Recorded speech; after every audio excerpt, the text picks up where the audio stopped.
Thank you. Welcome, John. Good to see you. Good to see you. I think anybody who tried to park on campus ever can sympathize with Toya's dilemma. But hopefully she'll be with us soon, but we can start out talking about you and where you're at and your most recent book, although not all that recent, called Tailgate, How to Crush It at Tailgating. The Plague Edition. Is that right? Yeah. Well, tell me, that's right. Tell me why you say that. Well, the book was scheduled to come out in the fall of 2020, and oddly, it was done almost a year prior to that. But then the plague set in, and there was some debate about whether or not we would actually put it out because there was going to be no football. And the publisher made the argument that it would be would be sort of a beacon of hope for folks to give them something to look forward to, or something that they could use to recreate the experience while there were no crowds in the stadiums. They could tailgate in their backyard, kind of thing. And so I told them I didn't think it was a great idea, but if they felt strongly about it, well, let's go ahead and do it, as long as we understand that you cannot break up with me if your terrible idea goes over like a lead balloon. And it did. So it's kind of like a new book because nobody really got to see it. We're bringing it back today. Today's pub. Hi. Welcome, Toya. How are you? I'm Toya Boudy. How you doing? I'm John. Very nice to know you. What's going on, John? Well, I would also say that I feel like if there's one tradition that binds every author in this entire, how many hundreds of authors there are in this entire festival, we would each say our publishers were idiots. Except maybe the self-published people. And that's when you get done with the editors, right? Yeah, well, right. So I'm glad you're in that tradition. But it is a great book, and I can see where they would have thought that maybe that it could have a life outside a literal football field, and we'll talk a little more about that too. So, but let me start at the beginning. And say that I am not a chef, but I really am hungry very frequently, and thus, I consider feeding people to be one of the highest callings, because particularly if you're feeding me, as you have, John, and as you have through your book. So it's my pleasure to introduce these two people. Toya, Toya's a chef, a cooking instructor, and an all-around creative, sort of difficult to sum up, actually, I find. She's done all kinds of appearances on the Today Show and other TV programs. I believe you missed Mardi Gras this year to be on the Today Show. That's a huge, huge sacrifice. She's competed on Guy's Grocery Games and other competitions. She has a popular YouTube channel, a podcast called The Five Senses. You teach at Dillard. As I say, hard to sum up. Her first book was called Cook Like a New Orleanian, and her recent one is called, it's this one, Cooking for the Culture, which I have to say is been a real pleasure to read, because in addition to being filled with really great recipes, it functions a little bit as a memoir, and functions as this, it reminded me of this book, Vibration Cooking by Vertime Smart Grosvenor, which similarly gives us a peek. In some of the recipes may seem very simple, but what they do is give us a peek into a domestic life, and a domestic black life, which frankly not all of us have the privilege of having that glimpse on a regular basis. So it really serves as a great read as well as a cookbook. So happy to have you here. And frankly, I also would say that John's book, which is also functions as a peek into a culture that is alien to many of us, particularly those of us born in Brooklyn. When I came down to the South about 15 years ago, and before that came down to Oxford, the tribal rituals of the SEC and of Mississippi in particular were as foreign to me as anything I could think of. And really the subject of this book, in addition to wonderful food, is our rituals that bind a community together. So I think you guys share that, in addition to sharing roots in New Orleans. So more about John briefly. Was raised here, made his name in Mississippi, specifically in Oxford. where his very famous restaurant, City Grocery, is now nearing its 25th year. Is that my math right? 33. 33. My math is not right. Well, I can't tell you how long 33 years ago is in the way that Southern food is viewed in America. I think when you get that old, it doesn't really matter till it's 100. It's just it's just kind of been there forever. So in 1992, correct? Mm-hmm. Yeah, well, 33, fine. If you say so. That's a long time for any restaurant to exist. It's a long time in life, but it's especially long, as I say, in how we talk about Southern food, how we eat Southern food, how Southern food is regarded. And I would say that John is as responsible for anybody in making that change, both through the restaurant, through his work with the Southern Foodways Alliance, with the work he did here following Hurricane Katrina, and with his ongoing work, which I hope we can hear about. So that is one of the major changes that I've followed as a food writer over the last 25 years. The other one is how one makes a life in food. And as much as you guys have in common, you also represent these very different paths. And I thought a good way to start this out would be for you to talk just briefly about what your path was, how you came to the place you are now, and what it means to call yourself a chef, a culinarian, or whatever you would like to call yourself now in 2024. Toya, do you mind starting? Okay. I had a very unorthodox start. What really happened was I was pushed into cooking by kind of like pressure, because I taught myself how to cook as a child, just fumbling around the kitchen. I was always punished. So if I didn't have a TV, Mom would take my TV out the room, take anything educational. I mean, that wasn't educational. She did make a mistake and leave me with a turntable. My daddy collects records, so I'm like a jukebox. I can name any tune from like the 60s on to now. But I was fumbling around in the kitchen. I refused to let her teach me. Both of my parents can cook. But what I really started out in is poetry and art. Like I'm an abstract artist. You know, I paint sound waves and stuff like that, and I sculpt, and I, deal with a lot of botanicals. And it was just like I got fired after a whole bunch of life happened. I got fired from a job at Capital One 2 days before my wedding. Don't feel bad. I was a horrible teller. And I even told a lady when she was crying, please, I lost $50,000 and you had to stay here to 8 to find it. I processed it wrong. I need to be fired. And my husband was like, don't go run and get a job. Go finish that culinary degree. It took me 14 years to do a 2-year program because I kept dropping in and out because I was doing theater and that was popping over there. So how am I going to ignore that happening, And then when I got into it, all worlds, I looked like a flighty artist until that happened. All worlds combined, and I started doing, stuff on television, and that's how I got into doing that. And, like I told you on the phone, I said, I never went viral. I didn't have that. And thanks to Kevin Belton, I used to work with him at New Orleans School of Cooking, and he told me the first day I got hired, he looked at me and he said, food is a vehicle for you. And the reason why I struggled with being put in the kitchen, and I didn't even want an apron at one point because I was just like, hold up, I know I'm meant to share my gift specifically with people in person through inspiration, and food became that vehicle, and I finally surrendered to that path, and that's how I got here. So, yeah. Mine's not nearly that interesting. I knew you were about to say something silly when you looked to the side. There's a number of people in this room that can attest to the fact that I ended up in the restaurant business through the process of elimination. I'd done everything else and was unsuccessful at it, I think, or stabbed at things at summer jobs that I knew that I didn't want to do road work or roof work for the rest of my life. I fell into restaurants specifically. My first cooking job was on a tugboat the morning after I graduated from high school. I went to work as a deckhand down in Fouchon and was informed that I was the cook when I got on the boat because I was the lowest man on the totem pole. And so the boat captain taught me how to make a pot of rice and make a pot of coffee, and he said, if you can do that, the odds are you won't end up at the bottom of the Gulf of Mexico. And off you go. Here's a copy of The Joy of Cooking. I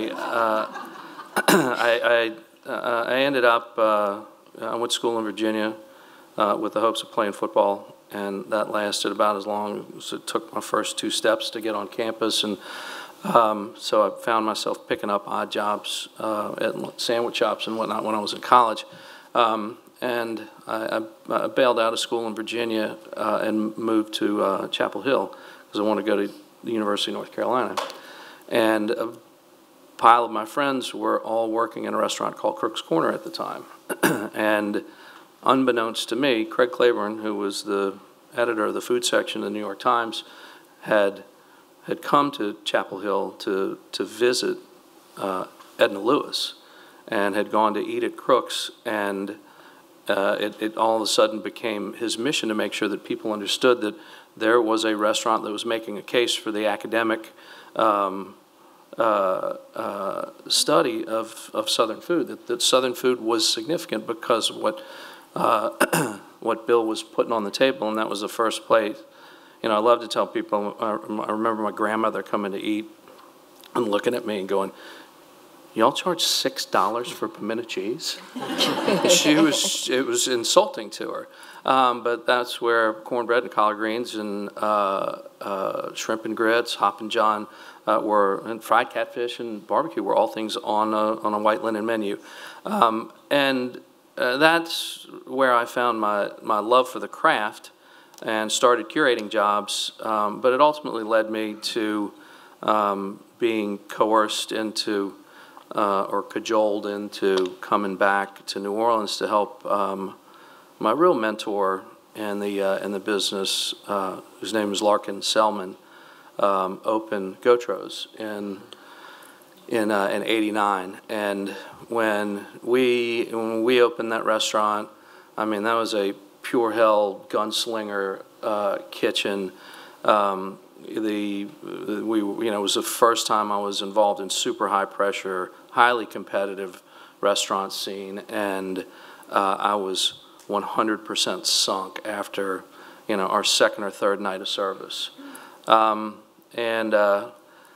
did a couple years there before I left. Went to work for the Brennans briefly, and then the opportunity to open in Oxford fell into my lap. And strange, I had no connection to Oxford whatsoever, with the exception of a couple of friends here and there that had gone to school there, and folks I knew had family that were deeply rooted in Ole Miss culture, and so I just dropped in. I had stuck shrimp and grits in my pocket from Crook's Corner, swearing that one day I'd pull it out and we'd make our mark with the shrimp and grits that I wanted to cook, and sure enough, we opened up as illegally as you possibly could in 1992, and there was no looking back.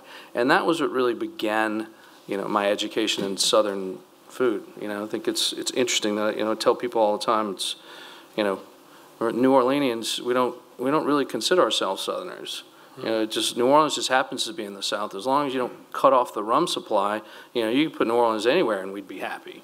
So it took, moving north to Oxford to begin to understand, my place in the South. And that's where I really dug into, what it was that made Southern cooking and what the misconceptions were. And, as far as becoming a chef, I think there are incredible misconceptions about what that means. Because there's no criteria, that ultimately defines you as a chef. And, and the thing that I sort of ultimately realized is, I think I was turning the door on at 50, is that, when you realize that through your food that you're illustrating stories of your life, that you are telegraphing stories and colorizing the landscape of your life through the food that you're putting in front of people, that when you can articulate through your food, that's, I think, when you really become a chef. You're nodding a lot. I really like that, and because I'm an avid person that I've had my wars with school you know, my entire life, starting from like, I talk about it in the book, even in pre-K, I was put out of pre-K, you know, so that was a sign from my mama, wasn't it? Buckle up. Anyway, you know, but I do tell people often, I'm like, you know, you don't have to go all these places to become this kind of chef, whatever like that, but then at the same time, out the same exact mouth, I'll see certain people from like TikTok and whatever, and like all these trends, and I'm just like, hey, you know, watch it, just calling yourself a chef like that, and then selling and doing certain things with people when there's certain, I don't know, you know, I think anything in life can get a little foggy and a little too murky when you start doing things for popularity. Mm-hmm. Anything in life. You don't need to be a doctor for popularity. You need to be anything for popularity, because then some of the care and the conversation that he's speaking about isn't there. And when the conversation isn't there, that lets you know that, there's something about the human experience, or something that some lines you won't respect the same as a person who wants to actually be a chef and convey through food, you know. So I do agree with what he's saying, because, you know, I tell people all the time, you don't have to go to school. School is not for everyone, but you're going to have to work. And I'm clear with people when they make comments and they're like, oh, well, you know, I don't need this, I don't need that, because this, you know, you go to school all this time and then you still got to work. No, it's different. You know, for me, you know, I used to have that feeling about school that, man, if I fail this much, it may be for someone else to have, you know, that experience. And I realize sometimes it's that school education can be a key to open a door, you know.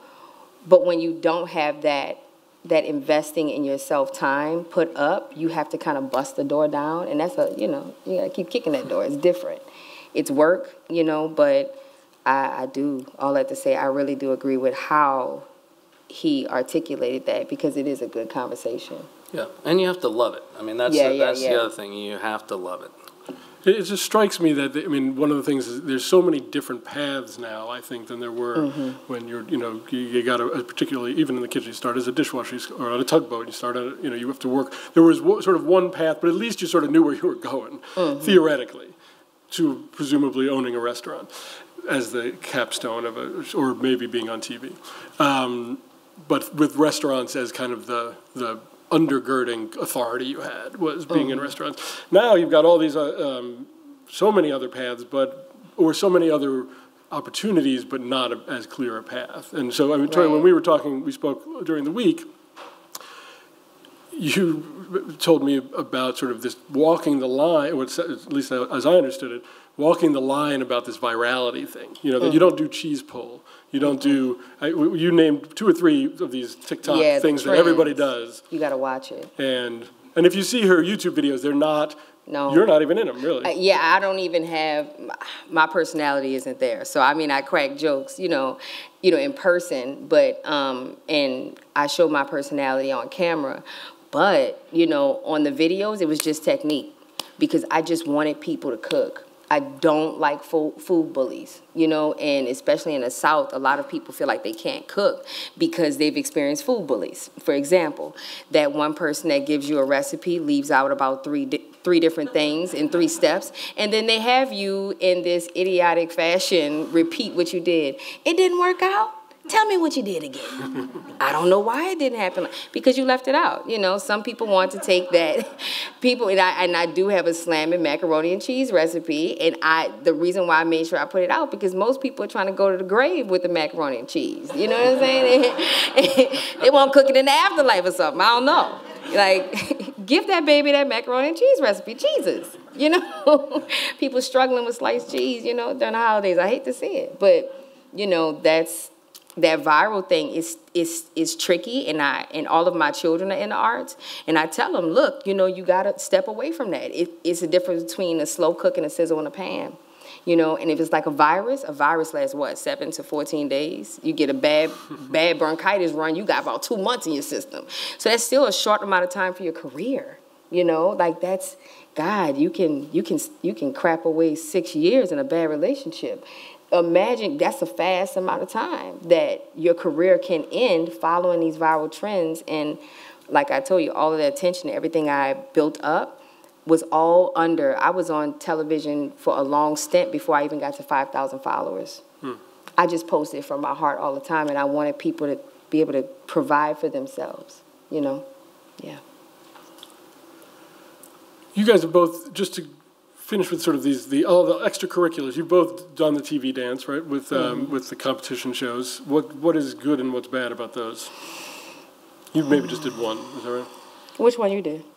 I killed Top Chef Masters. Literally, we were the last season when they ran Masters, and it's funny, but the reason that it died was because Masters, they took all Beard Award winners and nominees, guys that were well established in their careers, and we competed for charity. And I said no to it the first 2 times around that I was asked, and made excuses because I really didn't care. And the 3rd time I was asked, my first book was getting ready to come out, and so my wife and publicist ganged up on me and That's said, smart. you don't have an excuse now. The amount of exposure that through TV, and particularly on the high running shows, is undeniable. Yeah. It's staggering. That was 2011. I did that, I think, and I still have people that stop me from time to time, and I was only on 4 or 5 episodes. That's a lot. And then I've gone back and I've done. I've judged on the show a few times, and then I did. I've done Bourdain and Andrew Zimmern's shows with them. But yeah, I mean, it's undeniable. And if you have any kind of notoriety at all, I'm sure you get the calls all the time. People are calling constantly. They're looking to. Yeah. Everybody's looking to build a show. There are 1 million pilots done for every one show that actually makes it on air. That's true. And and I don't have a character, right? I can't just turn into a character and perform for the camera. This is all you get. Sorry. And in my mind, Tony and Andrew, there's enough demand for the shows that there is a demand for intellectual programming out there, and so sort of waited for something like that to happen to ever consider. But I'm just no good if you want to turn the lights on and have me turn into something else. It's just like it's not going to happen. I'm going to get more like this. So I'm awful. I'm absolutely awful. I think it's gold, though. I think it's gold. Whenever people ask me, they're like, "Oh, Toya, I can't do what you do." You don't have to. If you're a-hole, be one. I mean, if you're weird and quirky, be that. Or if you're funny, be that. I do not believe in becoming a character. I'm gonna be Toya at all times, and that made the route a longer route, but now I have a firm, how you look at a path and you see, oh, they must cut through that field every day, that empty. I have a firm path now because I took time to dig my way through it, being myself. It parted the grass for me differently, and it's a clear path now, but the television run and stuff, like he said about the shows, man, it's just that. I think I was in Food Network Star season 13, and I went there with no intention to win. I never went to win any of these shows because I had already studied the same thing I would do with theater, study a character. I'd studied shows. A lot of shows reached out to me. I picked the ones that I wanted to do because I watched how the producers ran things. I watched their questioning styles. Oh, they look for this kind of story. I'm not going to give them that. This show looks for snappiness. They kind of want you to be, like when I was going out how I started my YouTube channel.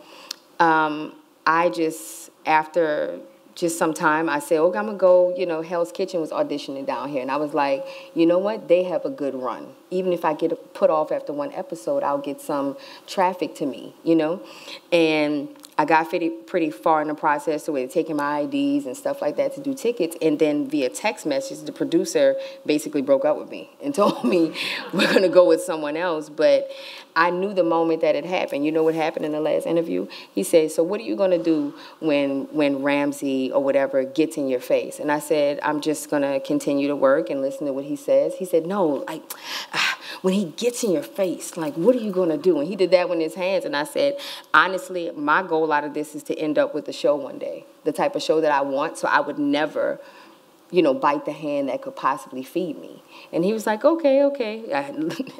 I stamped my grave that day.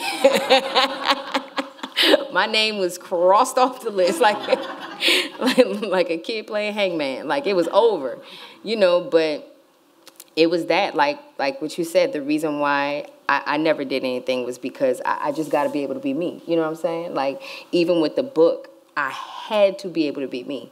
And when I had the meeting with them, I speak as fluently how I would speak to somebody on my porch. I'm about to be working with you, and honestly, I'm about to be making you money, so let's talk.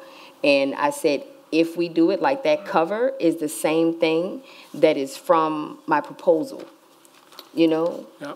Well, we're definitely going to talk about the cover. It's incredibly striking, and I don't know if you can see. It's your yeah. arm, It's my arm. Holding this arm. a piece of watermelon, and in the book is this recipe for fried chicken and watermelon sandwich. Yeah, man. Which is, you know, a loaded sandwich. Mm-hmm. Talk a little bit about that. You said that was a non-negotiable, right? The cover was a non-negotiable. Me having poetry and art shots and stuff like that. Like, I'm a well-rounded artist. I have to have it all in. If it ain't me, I ain't doing it. Right. You know, and with the watermelon, during the quarantine, I started teaching online on this unapologetically black forum, and it's for all kids to come through. I had all kids from different races in my class, and I had to teach them at the end. I did this little blurb at the end of my class. I did, fun fact that you didn't know, this was African, yeah. So I recorded it just like that. And one of them was watermelon. I was working on it while my mom was in the hospital, and she was like, what are you doing? And I said, well, I'm telling her the facts about watermelon. And then I said, that's actually going to be on the cover. And she sat up. She was in a hospital bed. She sat up, and she said, no, Toya. You know, because, you know, the first thing she thought about is a woman who went through segregation, dealt with a whole bunch. She was thinking about nigger candy, what they used to call it, and the caricatures, and she's just like, Toya, you can't do that. And I told her, I said, Ma, now, I told you all the stuff this woman went through. I told her, I said, Ma, but watermelons can grow in up to 85% sandy soil. These big, juicy fruits are majestic. And if, you know, and if that came from that land and we came from that land, I can't let somebody, I got to switch that narrative. And you know what she said? She said this, man, I wonder how rich that soil is. Think about that. I mean, that sand. Now, when I say that, I flip the narrative in this woman's mind who remembers picking her hair out to make a statement.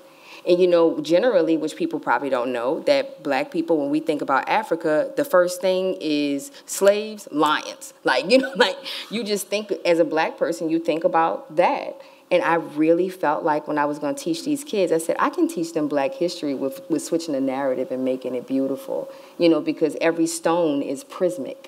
You know, it flickers when the light hits it. And, you know, so with that sandwich, I said, let me take something you know, we could be made fun of with fried chicken. You know, if we go to the party, I tell you about my husband. We went to that party, that chicken hit the table. He said, I ain't about to be the first person to touch that chicken. He said, shoot, somebody else. He said, you can get that chicken, but I'm not getting that chicken. Oh, the first thing, look, I grabbed it fast. I don't care, you know, but I said, well, let me take it and make it so elegant and make it beautiful. So I made a watermelon jam, put it on the fried chicken, let the watermelon spill on the picture. You know, like, that's, child, it was rolling like it got wheels. Bad boy run from you. So, you know, that's why I went that route. I wanted to take it somewhere and make somebody proud. Mm-hmm. I have to tell you, when I said yes to this, I thought it was a cooking demo. And then I was going to get some food and not leave here hungrier than when I walked in. I got news for you, brother. I thought it was a cooking demo too. My husband's my manager. My husband's my manager, and I'm downstairs thinking, so what am I supposed to be cooking tomorrow? And he said, do you read any of the emails? You know? I do not. I'm glad, and I remain consistently disappointed. Outstanding. I knew that, I did know, 45 minutes, you're like, how am I going to, 45 minutes can feel like, no way I'm going to fill 45 minutes. But I knew if I needed to, all I had to do was say, talk about gumbo. And two New Orleanians would just take that and run for the rest of however much time we possibly had.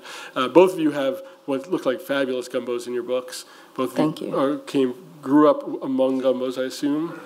Do you have any? Do you want to argue? Do you want to lay out? I've never met two people who didn't argue about something, some part of gumbo. Is there? No, I'm going to leave that to Lolis Eli.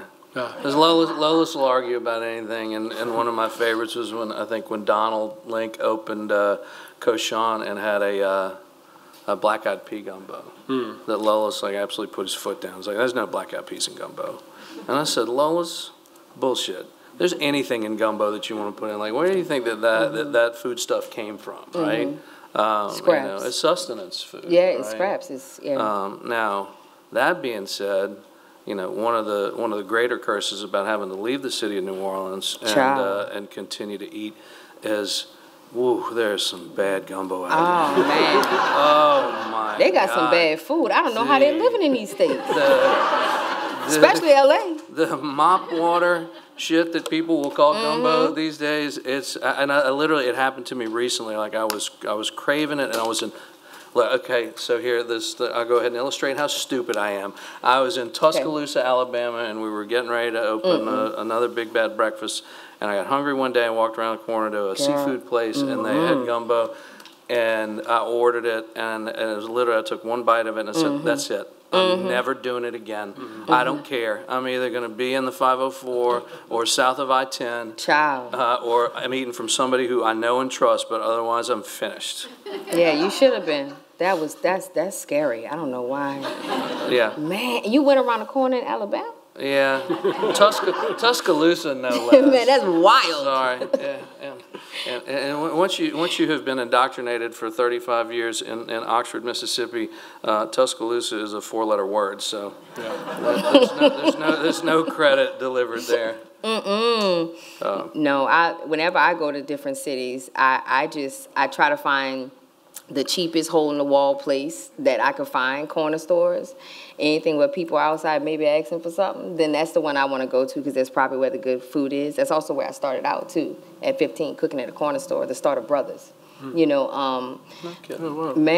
I had to pay for summer school. Well, Mom was tired of paying for it. So she told me, she said, either you're going to fail or you're going to pay for it yourself. So I made 2 plates of food and walked down the street to the 2 corner stores. Brothers started out being called Super Saver. And I said, hey, I cooked a meal. At 15, I said, can you hire me to cook in the kitchen? One guy said no. The other one said, come on. And I was cooking for the whole neighborhood, child labor. I didn't even realize, 0 child labor. Look, when I wrote it, I thought about it, and I said, oh, my God, and I asked my husband, I said, babe, what would you do if somebody offered to pay one of our kids at 15, $200 a week? He said, they probably wouldn't even have a store there no more. He said, I would go down there and talk to him, all right, But with the food and gumbo and stuff, I always tell people, and, I always give it a real start, not uncomfortable, because I feel like what I say, the energy I have behind it doesn't feel uncomfortable, but that is, in fact, slave food. That's all that is. So even when you get down to the educational part about it being Creole or having a Creole version of stuff and people complaining about tomatoes and stuff, you had to use whatever you can. You think you're going to be a slave saying, I'm going to wait till they put something else out. It's crazy when you think about it. It is, like he said, you can't put beans, you can't put this. My only thing is, don't call it a New Orleans gumbo. If you're going to do specific things like that or like giant snow crabs, TikTok has people putting in there, it's just, I don't know. That's, as a New Orleanian, we didn't have snow crabs in our... We could spend the next time. We need to do... Yeah. What kind of money? Well, and to speak to that also, and this is, one of the sort of greater fascinations that I have, about Southern food, that is, as we've really sort of examined it to death in the last 25 years, that Southern food is really this mosaic quilt of immigrant foods from all over the world that are in pockets everywhere, and that the only thing that you can draw a direct line sort of through the South that connects everything is the food of West Africa. Yeah. Right. So people don't black soul that food often. is the closest thing to being actual Southern food Exactly. that there is, and then most people don't realize that those slave ships brought the seeds of okra, and they brought yams. They studied.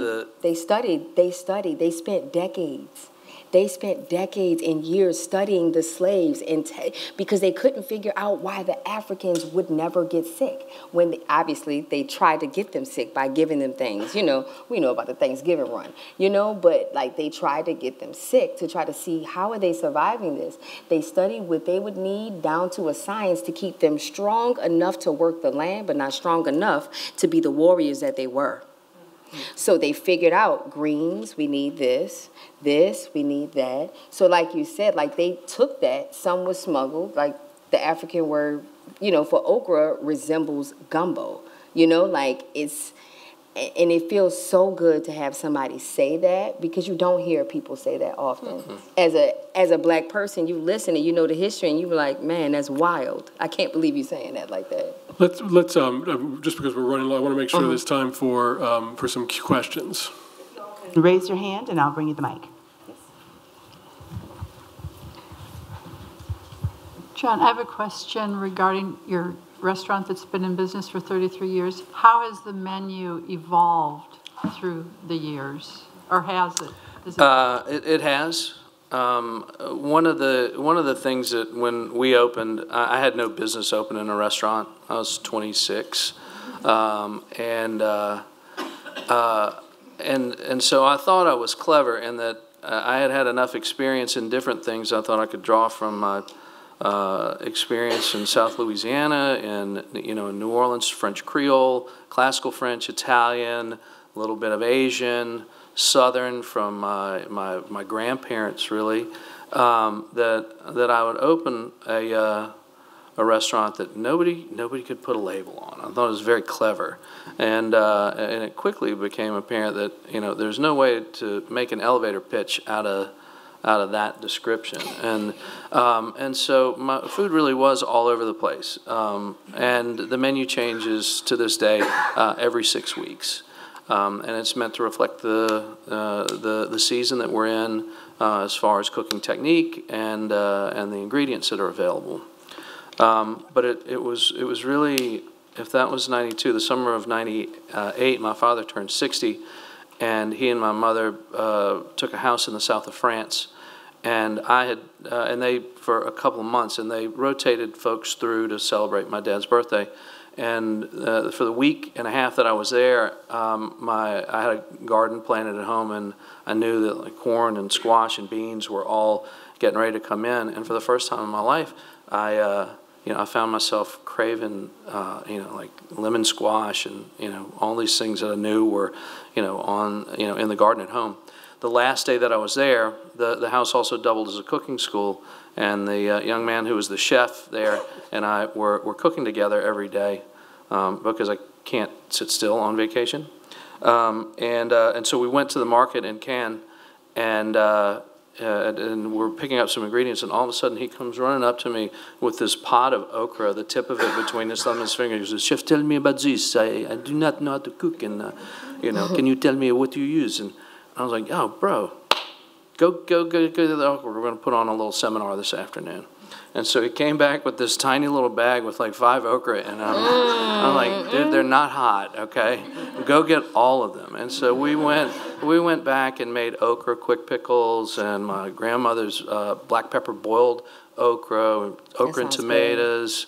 I made a green gumbo with okra in it, and it was amazing to watch him. To taste through all of these things, and I could see the wheels turning in his head. But it was really sort of in that moment when I was watching him and realizing how easy it was to cook those things that I normally would cook for friends when they came over to dinner. That was what I did best and what I loved the most. And so that was really the moment when the food changed. And it has continued to evolve. I've forced it to. I'm a very weird thing as a 60-year-old white guy that not only embraces change but encourages it. And so I've pushed it too far at times because I worry about irrelevance. And so yes, it's constantly changing. That's good. Thank you. Thank you all so much. This was beautiful. One of the things I think in mentioning the gumbo portion, I had a chance to travel and live in Ghana and be among some of the other tribal, I'm a big history person, but I went out there for business research for fish farming and got to chance to, exchange concerning gumbo and here, dealing with us here and there, learning that, as you mentioned, okra is soul. Actually, gumbo is okra, and then over there, they actually compare it as soul. A kid is considered an okra and dealing with soul food. Interesting layout.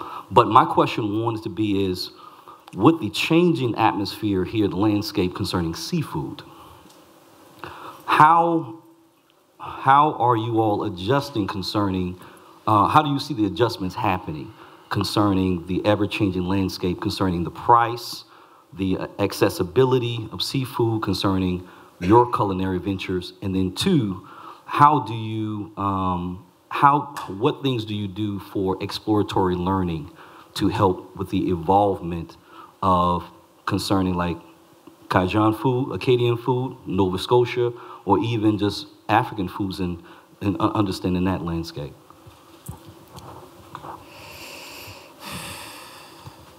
I love to dig into people's culture. So I may not post anything about food that I try or that I make, or if I make fufu or something like that. I don't, because I try to let the people who are actually, even though I'm black, they're from that area, let them be the master of that. But I'm constantly having this visual and mental conversation with that information.